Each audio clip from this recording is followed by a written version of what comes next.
Welcome to Haunted Brighton. Make yourself a drink, and I'm about to light a candle.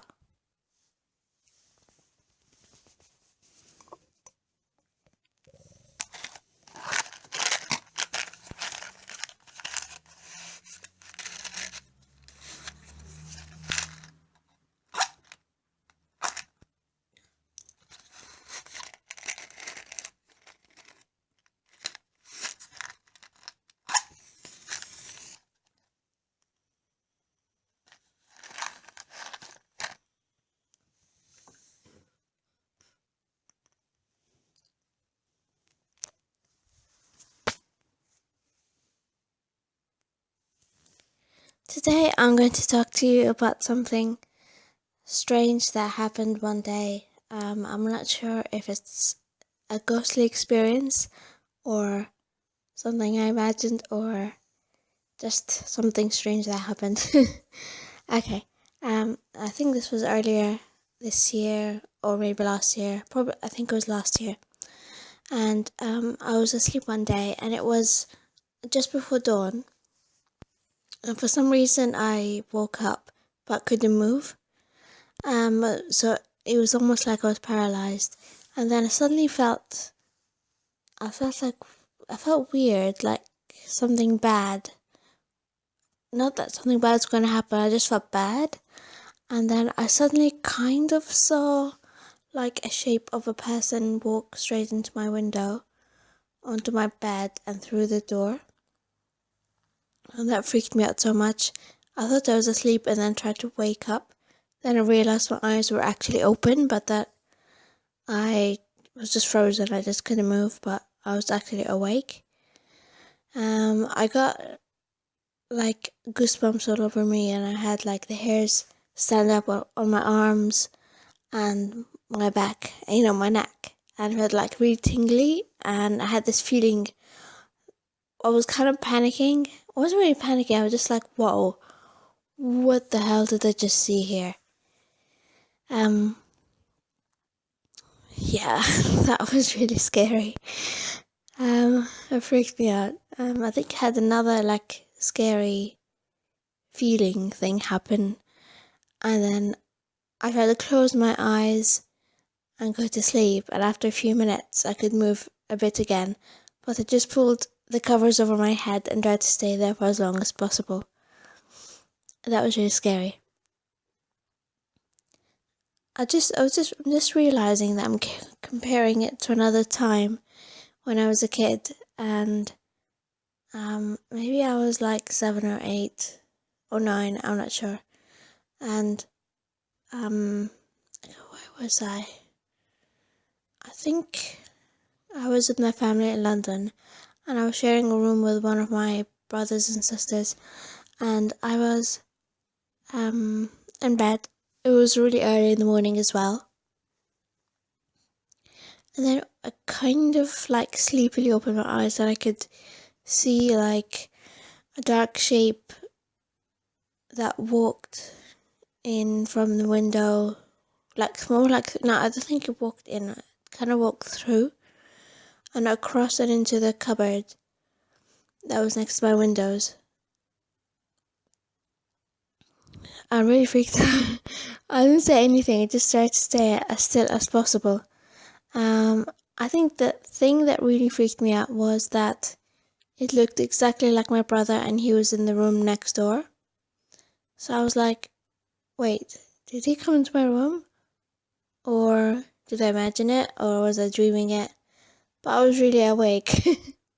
And I felt exactly the same, well, not almost exactly the same thing. It didn't feel as bad. It just felt like I'm really having this experience and I had goosebumps, and the hairs on my arms and neck were like standing up and I felt tingly.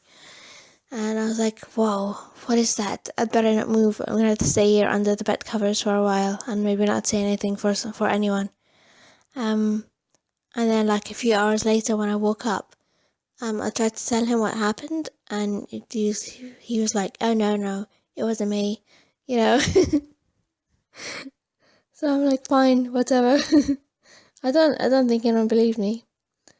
Um, I think the thing that really freaked me out was that it looked exactly like my brother and he was in the room next door. So I was like, wait, did he come into my room? Or was I dreaming it? But I was really awake. And I felt exactly the same, well, not almost exactly the same thing. It didn't feel as bad. It just felt like I'm really having this experience and I had goosebumps, and And I'm just comparing those two times, comparing them to each other, and they both had shapes of people.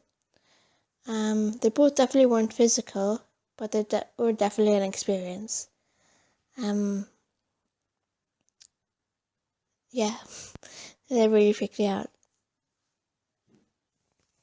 Okay, so I've got another story to share with you, and I don't know if this is actually real or not, or my imagination, and I think I was with my sister, and then there was another incident that was a similar time with another family member.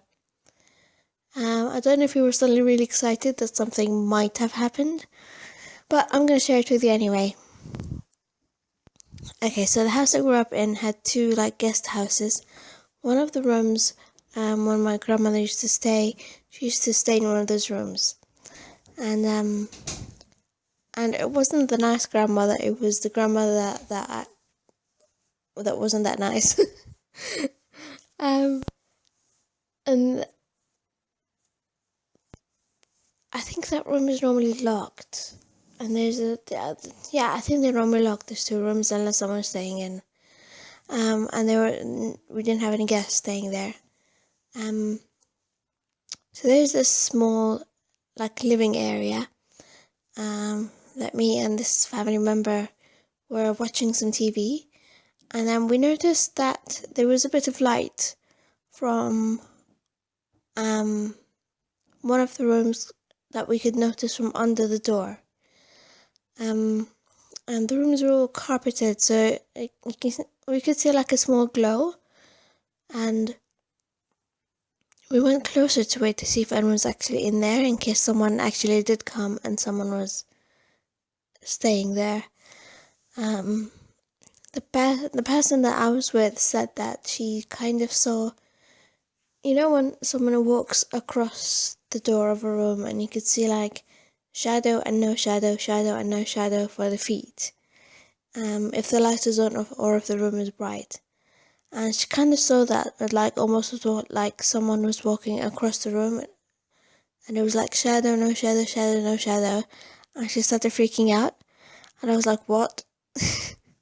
And I felt exactly the same tingly thing, and I stepped away from the door, and I just didn't go near it for a while. And there was a similar incident with one of my sisters, and it was almost exactly the same thing with the shadow thing and with the light, except that later on in the day, there was no light under the door. It was later on in the day, in the afternoon, and it was dark in the room. We tried to open the room to see who was in there later on that day. Well, there's no one in there. Yeah, that kind of freaked me out. It still kind of freaks me out thinking about it. How there could be a light under the door and we could see shadows of the feet, or shadows of baby feet walking across, or it could be the sun, sunlight going through the window and moving. I don't know. But it still freaks me out thinking about it.